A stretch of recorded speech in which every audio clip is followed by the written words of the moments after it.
कि आप सरकारी अस्पताल में जाएं, नज़दीकी केंद्रों में जाएं, सरकारी क्षेत्र में छोटे जो बच्चों का टीकाकरण कराना जरूरी। टीकाकरण के दौरान माता पिता बरतें ये सावधानियां। बता दें, पूर्णिया राजकीय मेडिकल कॉलेज अस्पताल में आज विश्व टीकाकरण सप्ताह के मौके पर पूर्णिया राजकीय मेडिकल कॉलेज के स्वास्थ्य कर्मियों के द्वारा अभिभावकों एवं माता पिता को बच्चों के टीकाकरण को लेकर जागरूक किया गया। वहीं जानकारी देते हुए पूर्णिया राजकीय मेडिकल कॉलेज अस्पताल के प्रिवेंशन सोशल मेडिसिन के विभागाध्यक्ष डॉक्टर अभय कुमार ने कहा कि विश्व टीकाकरण सप्ताह के मौके पर पूर्णिया राजकीय मेडिकल कॉलेज अस्पताल के कर्मचारियों के द्वारा सभी अभिभावक एवं माता पिता को बच्चों का नियमित टीकाकरण कराने की अपील की गई। साथ ही साथ उन्होंने आम लोगों से अपील करते हुए कहा, आप अपने नजदीकी स्वास्थ्य केंद्रों पर जाकर अपने बच्चों को टीकाकरण करा सकते हैं, जिससे बच्चों के शरीर में प्रतिरोधक क्षमता बढ़ेगी और बच्चे स्वस्थ रहेंगे। साथ ही साथ अभिभावकों एवं माता पिता के मन में हो रहे भ्रांतियों को भी उसने दूर किया। वहीं उन्होंने कहा कि छोटे बच्चों को टीकाकरण के बाद बुखार एवं अन्य कई समस्याएं हो जाती है, जिसको लेकर डॉक्टरी सलाह भी दी जाती है और उपचार के लिए एक साधारण दवाई के तौर पर पैरासीटामोल टैबलेट का भी उपयोग कर आसानी से स्वस्थ हो सकते हैं। इसलिए घबराने की कोई ज़रूरत नहीं है। आप अपने नज़दीकी स्थानीय सरकारी स्वास्थ्य केंद्रों पर जाकर अपने बच्चों का नियमित टीकाकरण करवा सकते हैं।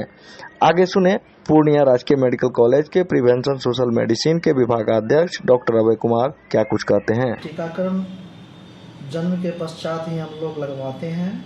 10 साल तक तो कई टीके लगवाए जाते हैं और कुछ किशोरावस्था में भी टीके लगवाए जाते हैं, गर्भावस्था के दौरान भी टीके लगवाए जाते हैं। टीकाकरण जो है ना, बड़ों में भी टीकाकरण होता है। टीकाकरण जो है ना कई तरह के होते हैं और सबका अलग अलग उम्र में उसके हिसाब से दिया जाता है। सर, कई बच्चों को टीकाकरण होने के बाद उसके शरीर पर बुखार आ जाना या अन्य कई तरह के लक्षण हो जाते हैं, जिससे उनके माता पिता घबरा जाते हैं। उस स्थिति में क्या करना चाहिए उन्हें? देखिए, जो टीकाकरण होता है उसके एडवर्स इफेक्ट बहुत मामूली से होते हैं, सामान्य होते हैं। जो 2-3 दिन में बुखार जो होता है वो ठीक हो जाता है और कुछ फीवर अगर आता भी है 100 डिग्री से ऊपर अगर आता है तो पैरासीटामोल आप लोग दे सकते हैं। चिकित्सक होते हैं वो बता सकते हैं आपको कि पैरासीटामोल दे दिया जाए। तो उसमें घबराने की ज़रूरत नहीं है। हर बच्चे में फीवर आ सकता है, खासकर पेंटावालेंट वैक्सीन जब देते हैं हम लोग तो उसमें फीवर आ सकती है। बच्चों को टीकाकरण कराने से पहले किन बातों पर आवश्यक ध्यान देना जरूरी होता है माता पिता को? माता पिता को यह अवश्य ध्यान देना है कि टीकाकरण हर बच्चे के लिए ज़रूरी है। जब हम उसके जन्म के बाद उसके भविष्य की तैयारी करते हैं तो उसमें टीकाकरण भी एक अहम हिस्सा होता है। आप टीकाकरण करवाएं।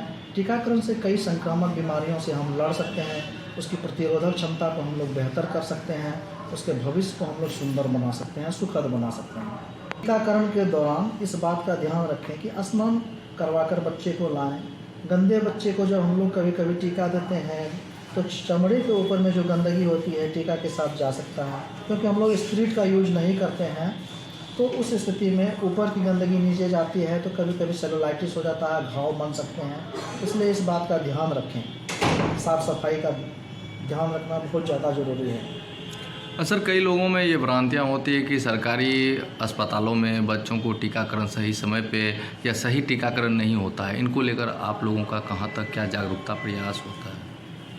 लोगों का यह सोचना होता है कि प्राइवेट क्लिनिक में, प्राइवेट टीकाकरण केंद्र जो है वो उत्तम क्वालिटी की होती है, उसमें पैसा लगता है तो उसको ऐसा अंदर से महसूस होता है कि हाँ हमने कुछ अच्छा काम कर लिया है। लेकिन ऐसी बात नहीं है। प्राइवेट संस्थान की तुलना में हमारे जो सरकारी क्षेत्र में टीकाकरण होते हैं वो उससे बेहतर होते हैं।